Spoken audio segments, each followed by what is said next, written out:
Di timur, Pulau Jawa, menjulang sebuah raksasa sunyi yang telah berdiri lebih dari 1000 tahun.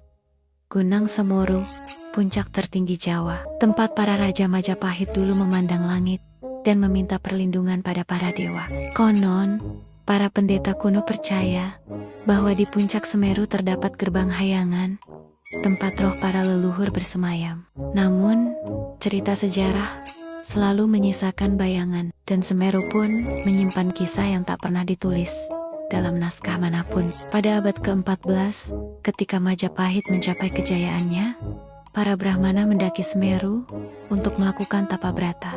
Mereka percaya Semeru adalah pilar dunia, tempat keseimbangan alam dikendalikan. Sebuah legenda mengatakan, jika Semeru murka, bukan hanya bumi yang retak, tapi juga hati manusia. Letusan-letusan dahsyat yang tercatat dalam prasasti dianggap sebagai tanda bahwa para dewa tidak menerima pengkhianatan atau keserakahan manusia. Itulah sebabnya, hingga kini, para pendaki selalu memberi hormat. Karena Semeru bukan sekadar gunungnya roh tua yang mengawasi manusia dari kejauhan. Malam itu, angin Ranu Kumbolo berembus dingin seperti bisikan. Sekelompok pendaki muda mendirikan tenda di tepi danau. Salah satu dari mereka, Raka, menatap permukaan air yang tenang. Ia merasa dipanggil, seolah ada suara halus yang memanggil namanya. Temannya memperingatkan, jangan menatap air terlalu lama. Orang bilang, di sana ada penunggu perempuan, wajahnya cantik, tapi tidak punya bayangan.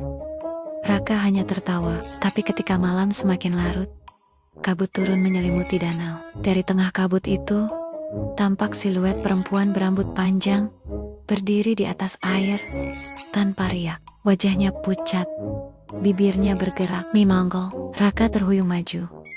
Tubuhnya gemetar, seolah ditarik sesuatu yang tak terlihat. Tangan dingin merayap di pergelangan tangannya. "Roka!" teriakan teman Temonia memecah malam, dan sosok itu lenyap begitu saja. Namun air danau bergolak pelan, seperti marah karena gangguannya terputus. Raka selamat, tapi malam itu ia menangis dalam diam. Katanya, suara itu bukan memanggil, tapi meminta tolong. Esoknya, mereka terus mendaki menuju puncak. Di ketinggian 3.500 meter, hening terasa menekan dada. Tak ada burung, tak ada angin, hanya suara langkah dan bisikan kecil yang seolah mengikuti mereka. Saat mereka hampir tiba di Mahameru, tanah bergetar, asap belerang mengepul dari kawah Jonggring Saloka. Raka tiba-tiba berhenti.